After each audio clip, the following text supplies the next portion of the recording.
Hey, folks, good morning and welcome to another episode of Steelers Morning Rush. I'm Alan Saunders. It is Tuesday, and today is the very first day of Pittsburgh Steelers OTAs on my way into UPMC Rooney Sports Complex as we're recording this right now. And it will be the first day that we see many of the newest members of the Pittsburgh Steelers wearing a black and gold uniform. Guys like DK Metcalf, guys like Darius Slay, guys like Kenneth Gainwell, Daniel Akinwale, basically everyone that the Steelers acquired this offseason that was not a member of the 2025 NFL draft class. And I think it's a day that is met with a good bit of excitement ahead of time. I'm not sure it necessarily lives up to that level of excitement because, well, not exactly a lot happens on the field, especially in the first day of OTAs.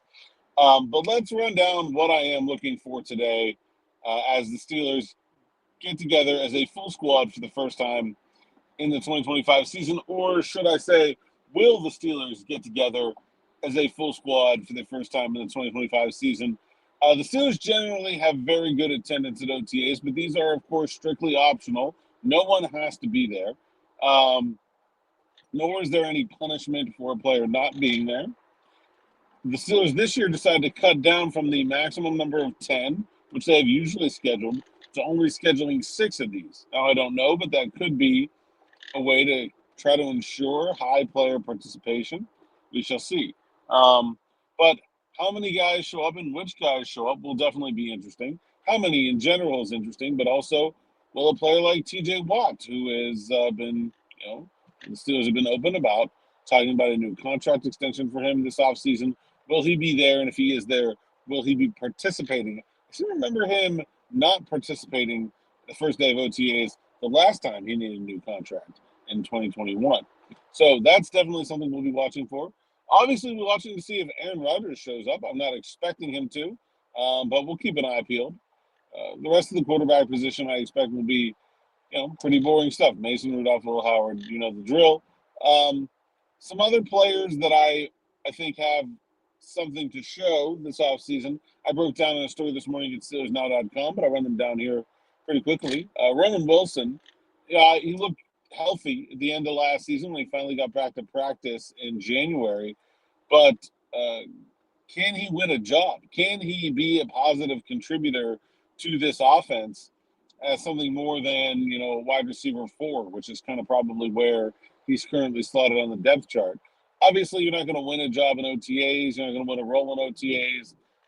But wide receiver is one of the positions where you can actually get a pretty good grasp of where a player is on the way he's performing right now.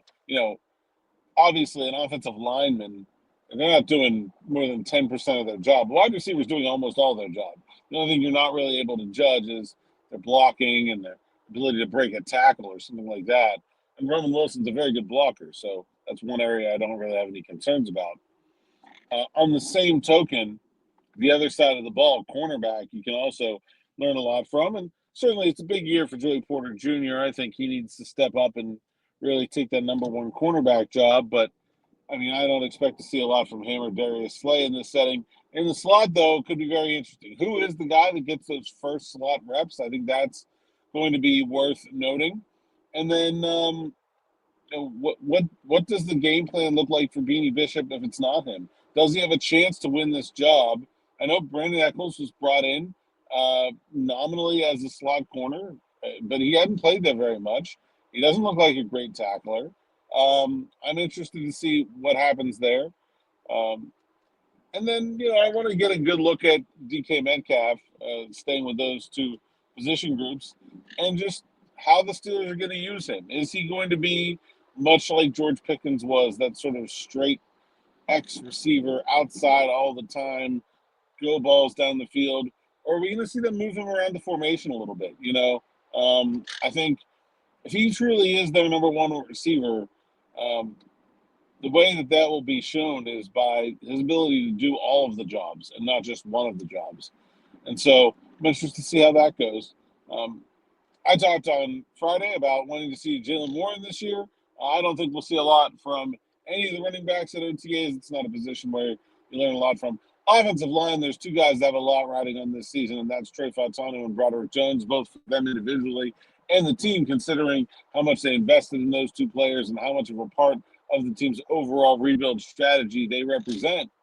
Again, you're not going to learn a lot about the way guys are moving in OTAs. But in Falzano's case, he did not come back from that injury at the end of last season. So I mean, just showing up and moving the way he did last year would probably go a long way uh, towards sort of easing any concern about him being penciled in the starting lineup. Really, more than penciled, there's nobody else. Him being in ink in the starting lineup at right tackle, and then Broderick Jones.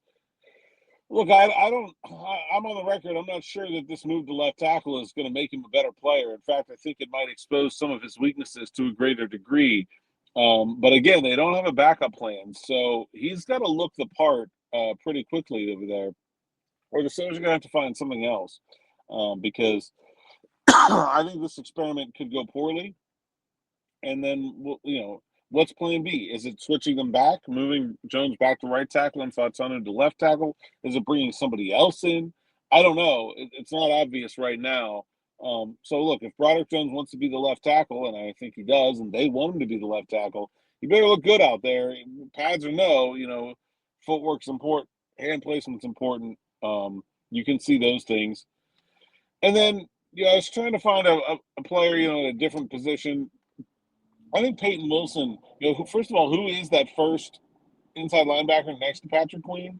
And then, Peyton Wilson, we know he can cover. We know he's fast. How much can he become that sort of every down linebacker? You draft the linebacker as highly as he was drafted. You're hoping he's not just a one phase kind of guy.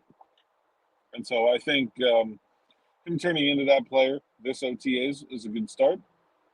We'll see how they use him and Malik Harrison. If it's similar to the way they used Landon Robertson him last year, I expect it not to be. I expect us to see more from Peyton Wilson this year.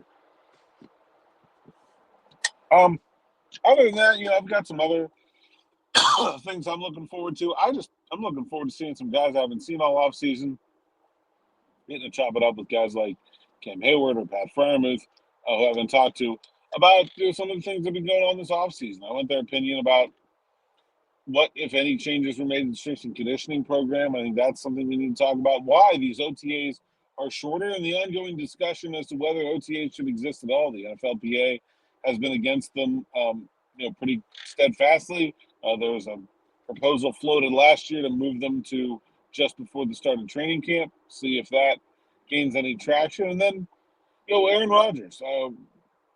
The Steelers are obviously comfortable with him not being in OTAs, but are the players in the locker room, the veterans that don't have to be here that are they going to feel some type of way if Aaron Rodgers decides to skip the early portion of this offseason and then wants to join the team in July? Is that going to be greeted with open arms, or is that going to be greeted with a questioning eye? It would not do well for Aaron Rodgers' first to start his Steelers tenure on the wrong foot with some of the leaders in that locker room. So I'm going to talk to them about that as well. Always trying to get in touch with the new guys, in this setting. But I think those respected voices who have been around a while are important to talk to this week as well. Me, Ed Thompson, Brendan Howell, all week on the South Side for OTAs. So make sure you're following along, and go over to SteelersNow.com where you can check out the written work, like, subscribe here on the YouTube channel so you don't miss a thing. We'll have some sights and sounds coming up shortly, as well as some interviews and things of that nature. So stay tuned. Until next time, thanks for listening, thanks for watching, and enjoy.